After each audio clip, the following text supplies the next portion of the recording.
So today I was having a conversation with a friend of mine who was basically telling me that they were struggling to balance their spiritual life with their work life. And I don't know about you, but I remember when I used to struggle with this. And this was back when I was in college, where I really fell in love with the presence of God. I fell in love with just being in the secret place and praying and reading the word, where I was like, I don't want to do anything else. Like, I don't want to have to balance doing this with going to school or going to work or going out with my friends. Like, I truly had fallen in love with just being in the presence of God. And I remember telling God, I was like, God, I don't want to do anything else except just be here with you, because there is nothing sweeter than your presence. So I don't even want to go out. I don't even want to finish my schooling. I don't even want to go to work. I don't want to have to do anything. I just want to be here. And so I had this struggle where I was like, how am I going to do everything else that I have to do?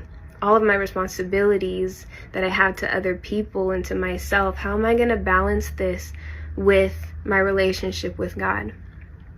And I remember God had to teach me that I can take him anywhere.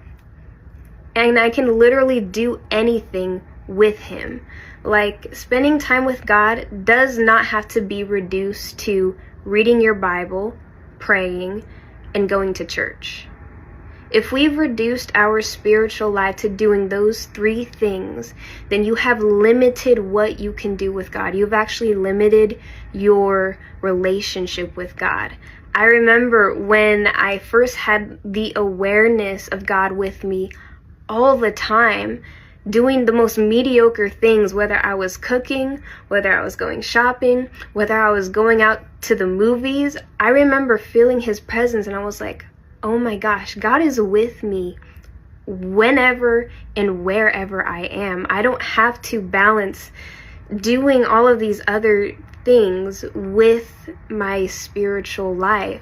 If you just make your spiritual life everything that you do, the same as your work life, the same as your social life, your school life, or whatever else you do, if you make all of that your spiritual life, then you'll never have to balance between those things. In fact, there should have never been a separation between those things in the first place. So I want to encourage you, if you're also struggling with that, just make everything that you do something that you do with God.